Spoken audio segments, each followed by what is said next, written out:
최근 들어 서울을 중심으로 아파트 가격이 상승세를 보이자 정부가 어제 주택 공급 확대 대책을 내놨습니다. 앞으로 6년간 42만 7천 채가 넘는 주택을 공급하겠다 이런 내용인데요. 자, 그 구체적인 내용 하나하나 짚어보겠습니다.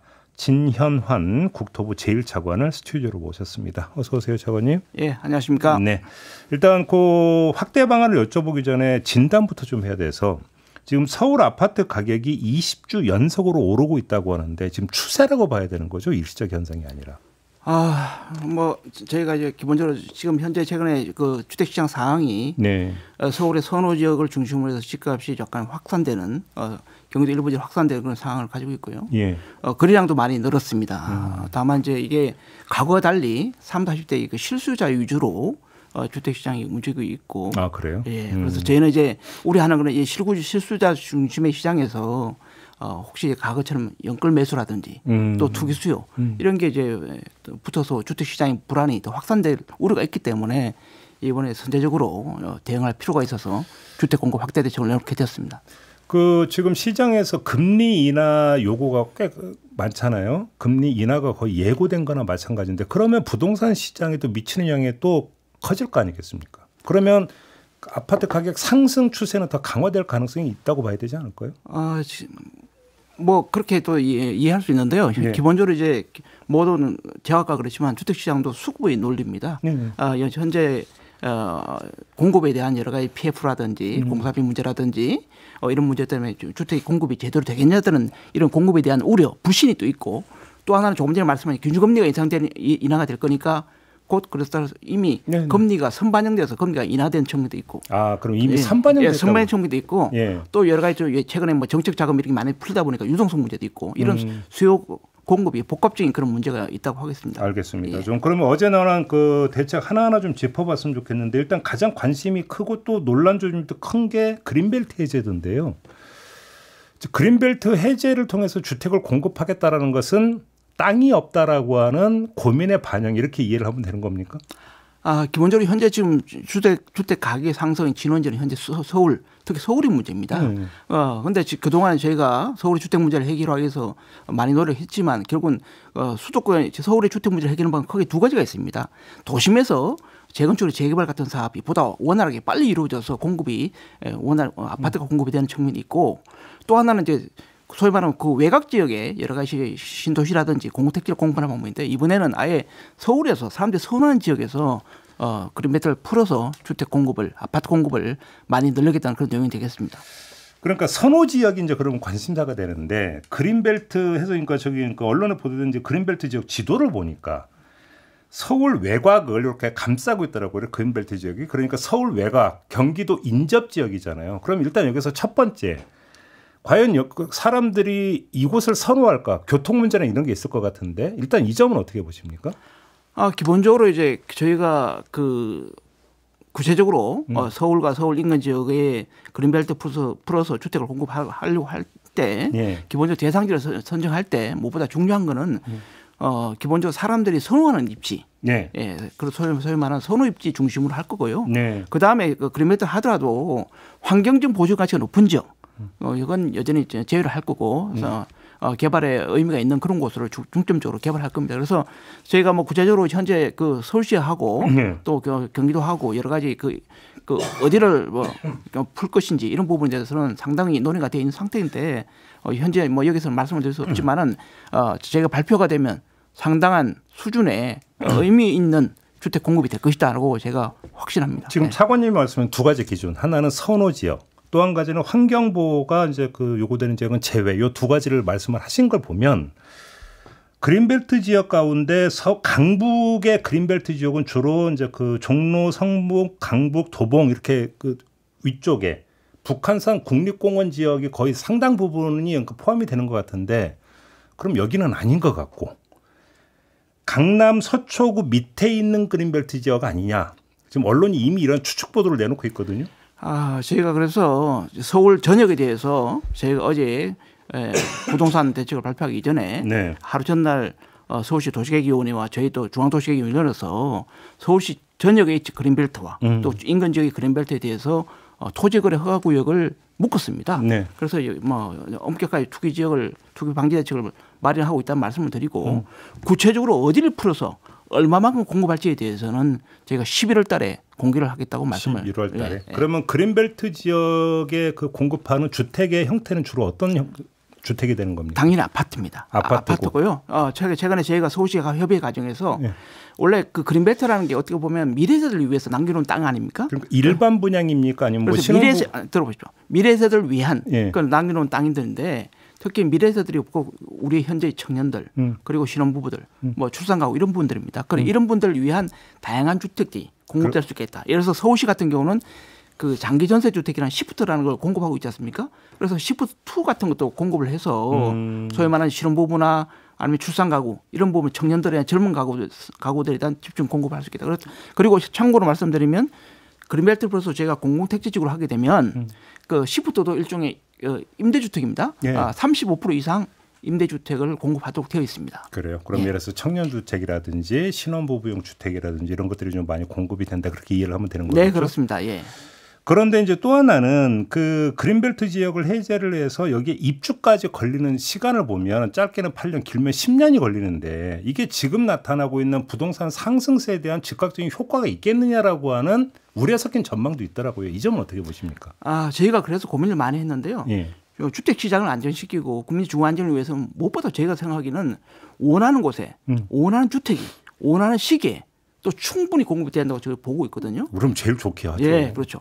그래서 저희가 이번에 이제 그 개발장을 푸는 거 말고 다른 것들은 보통 우리 국민들이 일반적으로 자기가 주택을 소유했다는 거는 자기가 분양받았다는 느낌을 많이 들었거든요. 그래서 분양 시기가 곧 착공 시기입니다. 그래서 이번에 대부분은 42만 7천 채 중에서 상당 부분이 한 33만 채 넘는 부분 상당 부분이 착공을 땡기고 착공을 빨리 하는 거예요. 그래서 29년 이내에 착공을 하는 거고 그다음에 이제 개발장국에서 한 8년 이상 걸리지 않냐 그런 말씀하시는데 개발장국 상대적으로 다른 지역과 달리 지장물이나 이렇게 적습니다. 그래서 보상이라는 게 빠르고 그냥 8년도 걸리는데 실제 그러면 저희가 선분양 시스템이기 때문에 실제로 분양되는 시기는 앞으로 5년 6년 후면 일반 분양에 들어간다는 겁니다. 그래서 먼 미래도 아니다. 그러면 관련해서 하나만 더 여쭤볼게요. 지금 3기 신도시 있잖아요. 네. 3기 신도시 입주 시기가 2027년인가 그렇지 않습니까? 27년부터 본격화됩니다. 그렇죠. 그래서 오히려 시장에서는 27년 이후가 문제가 아니라 지금부터 27년까지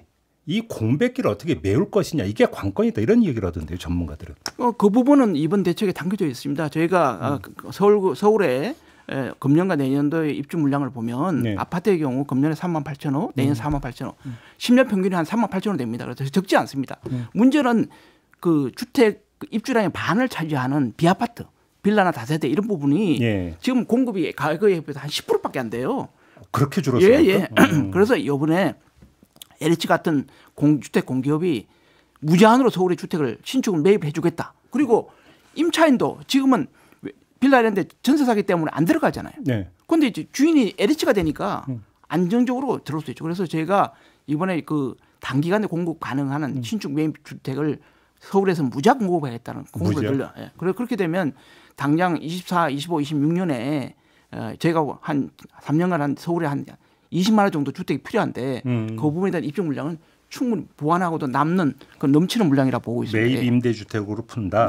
그러면 여기에 이제 LH 자금이 투입이 돼야 되는 거죠. 매입 자금이. 그럼 어느 정도로 지금 잡고 있는 겁니까? LH 매입 자금은 기본적으로 예산이 반영돼 있고요. 지금 내년도 예산이 지금 편성 심의 중에 있습니다. 그래서 그 부분은 이미 재정 당국과 협의를 해서 보정돼 있고요. 그 LH 지금 부채가 상당하지 않습니까?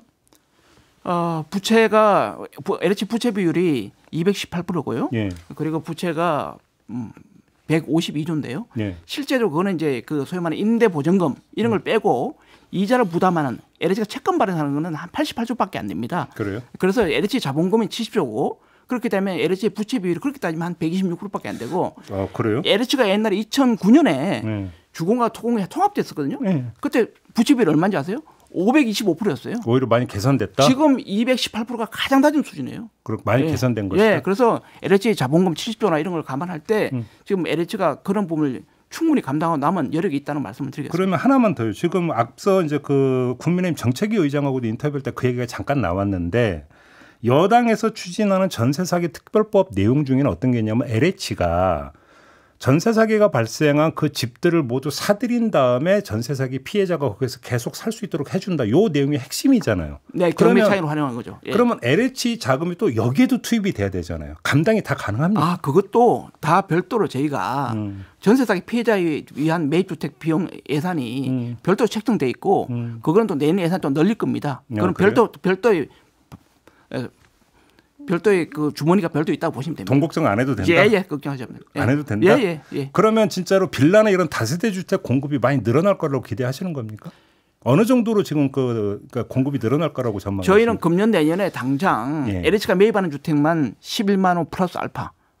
그래서 11만 원 이상은 되고 그 다음에 요번에 저희가 보면 LH가 매입하는 거 말고 지을 때 여러 가지 세제 혜택이라든지 그걸 그 주택을 사는 사람에 대해서 주택으로 인정하는 비주택을 그다음에 주택 간주하는 문제라든지 이런 걸 세전을 통해서 추가적으로 소위 말하는 세제와 청약 부분에서 비아파트의 여러 가지 수요를 정상화하는 측면도 있기 때문에 11만 원뿐만 아니라 상당 부분의 주택이 비아파트가 많이 공급될 거로 보고 있습니다. 그러면 이거는 뭐 그린벨트에 아파트 단지를 세우는 것보다는 주택 공급이 훨씬 빠를 수 있다 이렇게 보는 그렇습니다. 거고. 이거는 실제 공사 기간은 한 1년 남짓밖에 안 되거든요. 그렇죠. 네네.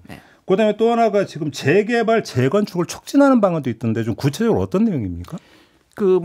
누구나 다 알듯이 서울 같은 경우는 도심에서 주택이 양질의 주택이 가장 선호한 주택이 아파트고 아파트의 공급의 주 요인이 재개발, 재건축, 그렇죠. 정비 사업입니다. 그렇죠. 그러니까 정비 사업이 과거 2010년부터 한 20년 동안 재건축, 재개발을 굉장히 투기목 이런 수단에 굉장히 억제를 해놨었어요.